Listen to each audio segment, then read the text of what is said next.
कैसा होगा आपका नेक्स्ट पार्टनर, कैसा होगा आपका सोलमेट, क्या नेचर होगा उसका।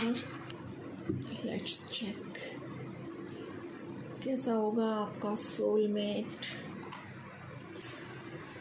5 of swords and page of earth, page of wands.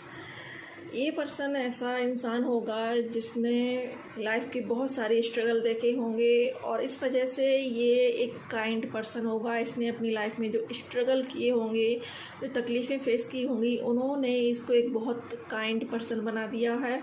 और अब अगर ये आपसे मिलने वाला है, आपसे मिलेगा, तो आप ये समझिएगा कि ये आपके इमोशंस को समझ के आपके साथ व्यवहार करेगा, आपके साथ बातचीत करने का सिलसिला शुरू करेंगे। Thank you.